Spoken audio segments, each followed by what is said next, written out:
Comment faire une recherche de mots-clés en 2023 pour Google Ads? Si vous faites de la publicité sur Google Ads ou que vous souhaitez faire de la publicité sur Google Ads, cette vidéo est faite pour vous et restez bien jusqu'au bout puisqu'à la fin, vous allez voir que la recherche de mots-clés n'aura plus du tout de secret pour vous. Pour commencer, il faut savoir que Google Ads, c'est évidemment un moteur de recherche. Comme chaque moteur de recherche, Google Ads, c'est une entreprise qui doit faire du profit. Pour ça, il faut évidemment avoir des annonceurs de qualité. Donc, il faut leur permettre de trier les mauvais annonceurs et les mettre de côté. Pour ça, ils ont mis en place un Quality Score. Donc, c'est un score de qualité qui va leur permettre de savoir si un annonceur est pertinent ou non. Et c'est déterminé en fonction de ces critères. Là, c'est en anglais. Je vais vous le traduire pour qu'on voit pas à pas comment ça fonctionne. Donc la première des choses, c'est les Keyword Relevancy. Donc ça correspond à la pertinence des mots-clés. Ça veut dire que derrière, il faut que les mots-clés soient pertinents par rapport à votre annonce. Ensuite, il faut qu'il y ait un click-through rate. Donc ça, c'est le taux de clic par rapport aux impressions. Par exemple, si votre publicité est montrée 100 fois, si vous avez 2 clics, ça veut dire que votre CTR est à 2%. C'est-à-dire qu'il y a 2 personnes sur 100 qui ont cliqué sur votre annonce. Ensuite, votre landing page doit être optimisé par rapport à votre annonce. Ça veut dire que votre site internet doit avoir les éléments qui correspondent à ce que la personne a recherché. Ensuite, il y a évidemment un historique de performance par rapport à ça. Ça veut dire que en fonction de ce que vous avez fait sur votre compte, etc., tout ça, sachez que ça a bien été répertorié par Google et que ça aura une importance. Ensuite, il y a différents facteurs. Bon, il y a certains facteurs qui ne sont pas communiqués par Google. Et là, on peut avoir aussi la pertinence de l'annonce. Ça veut dire que votre annonce, elle doit être bien rédigée. Et ça, on le verra dans une prochaine vidéo. Donc, abonnez-vous. N'hésitez pas à vous abonner pour bien suivre l'évolution. Et vous verrez que en suivant mes vidéos, Google Ads n'aura plus de secret pour vous. Donc ensuite, on a la correspondance des mots-clés. C'est pour ça qu'il faut bien faire ce travail-là. La recherche des mots-clés, elle est hyper importante pour que derrière, vous ayez un score de qualité qui soit pertinent. Et vous avez vu qu'avec tous ces facteurs-là, vous avez un score de qualité qui est bien. Ça va vous permettre, en ayant un bon score de qualité, vous paierez moins cher votre publicité et vous aurez davantage de résultats. Ensuite, donc pour la correspondance des mots-clés, il faut savoir qu'il y a 3 correspondances de mots-clés. Donc on a la correspondance large. Tout simplement, la correspondance large, ça signifie que les annonces, elles vont s'afficher en fonction de... Si vous mettez là, par exemple,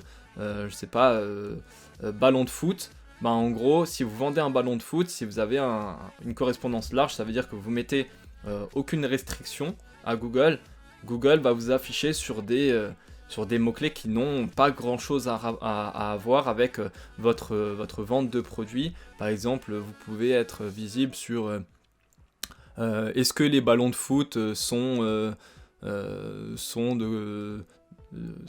ronds, par exemple. Ça, par exemple, vous n'avez pas d'intérêt à être visible sur ce mot-clé-là si vous souhaitez vendre un produit.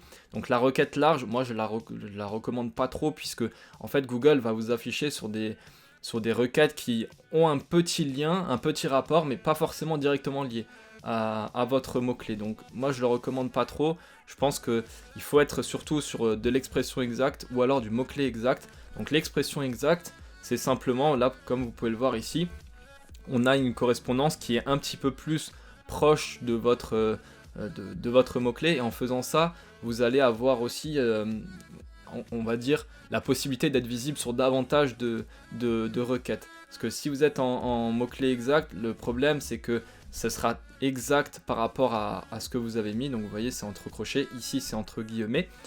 Là, la différence, c'est que vous allez avoir quelque chose qui est très précis. C'est intéressant, mais disons que si vous avez un volume de recherche qui est assez faible, ou si au début vous ne savez pas trop sur quoi vous positionner, l'expression exacte peut être intéressant. Ça va vous permettre d'avoir quand même quelque chose qui tient la route, tout en ayant une précision qui est intéressante. Là, vous voyez ici, je vous ai mis les exemples. Donc ça, c'est tiré de Google directement. Donc vous pouvez voir ici que là, vous pouvez mettre pause d'ailleurs sur la vidéo si vous souhaitez vraiment bien voir la différence entre chaque requête. Là, vous allez avoir quelque chose qui peut être assez assez proche, on va dire, mais en même temps c'est assez large puisque vous ne mettez pas trop de restrictions. Donc ça peut être pas mal. Et derrière, si vous faites un travail d'exclusion de mots-clés, donc vous enlevez les mots-clés sur lesquels vous ne souhaitez pas être visible, ça peut être intéressant. Moi, ce que je recommande par exemple, c'est vous pouvez commencer par l'expression exacte si vous avez un volume de recherche qui est assez faible, et après vous pouvez tout à fait exclure les mots-clés sur lesquels vous ne souhaitez pas apparaître, si les mots-clés ici ne sont pas pertinents. Par exemple, si vous vendez, je sais pas, un service, là pour le coup, bah, vous pouvez exclure sur le fait d'acheter une tondeuse, puisque vous, c'est un service que vous proposez. Vous voyez ici, la différence, elle est quand même présente, mais il n'y a pas non plus, enfin ça reste quand même dans le même rapport. Là, par contre, avec le mot-clé exact, vous avez directement le produit, donc ce que vous vendez, la thématique en question, qui est précise. Donc ça peut être pas mal si votre volume de recherche est important, et ça on va le voir directement en passant à la partie pratique pour voir comment on fait pour trouver des mots-clés et comment on voit le volume de recherche.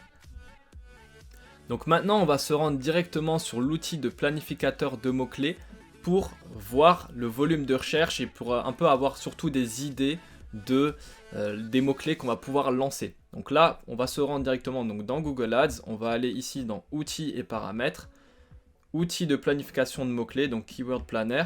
Vous allez ici cliquer sur Trouver de nouveaux mots-clés. Et ici, on va mettre par exemple, moi je vais mettre gants anti-poil, je vais mettre quoi? Gants anti-poil... chat. Vous voyez, ça c'est un produit qui a été beaucoup vendu en dropshipping. Donc là je vais mettre ce mot-clé là. Pourquoi? Parce que j'ai envie de trouver d'autres idées de mots-clés pour savoir sur quoi je peux me positionner. Et en fait en allant sur cet outil, vous allez avoir des idées de mots-clés. Alors au niveau des volumes de recherche, moi je recommande pas d'utiliser les outils de Google parce qu'ils ne sont pas très précis. Je vais vous montrer après ce qu'on va utiliser. Et là en fait ce qui est intéressant ici, c'est que vous allez avoir des idées de mots-clés. Par exemple ici pour le gant anti-poil chat, vous allez pouvoir, si vous faites des petits tests, hop, là on a, vous voyez, gant anti-poil chat, et on voit ici qu'on peut mettre gant anti-poil chien.